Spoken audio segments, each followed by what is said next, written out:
Kata sahabat Abi Waqid Al-Laythi, di perang Hunain adalah sebuah peperangan yang Allah abadikan di dalam surat At-Taubah, di mana pasukan kaum muslimin di saat itu jauh lebih banyak berkali lipat daripada jumlah pasukan musuh.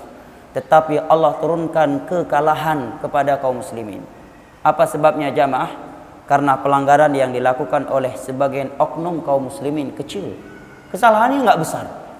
Kalau bagi kita menganggap itu hal yang kecil. Hanya karena ujub. Lupa bahwa pertolongan itu semata-mata dari Allah. Mereka menganggap kita pasti menang karena kita jauh lebih banyak daripada mereka dan kekuatan kita jauh lebih kuat. Maka Allah abadikan di dalam surat At-Taubah, wa yauma hunainin idz a'jabatkum kathratukum falam tughni 'ankum minallahi syai'a wa dhaqat 'alaikumul ardu bima rahabat thumma wallaitum mudbirin.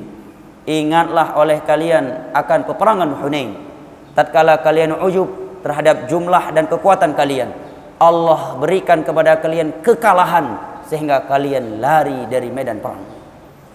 Ujub ini hanya muncul dari sebagian kaum muslimin yang baru masuk Islam, bukan dari sahabat-sahabat senior. Allah tegur mereka bahwa yang namanya kekuatan, kemenangan itu semata-mata dari Allah Jalla wa'ala. Maka jangan pernah kita ujub. Dan setiap kali kita ujub pasti akan ada teguran dari Allah.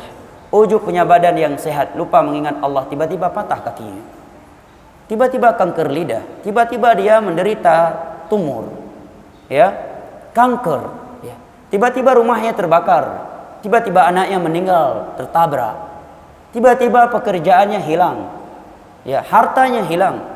Maka tidak perlu kita ujub. Makanya Allah Subhanahu wa taala mengingatkan kita dalam Al-Qur'an, "Wa ma bikum min ni'matin faminallah."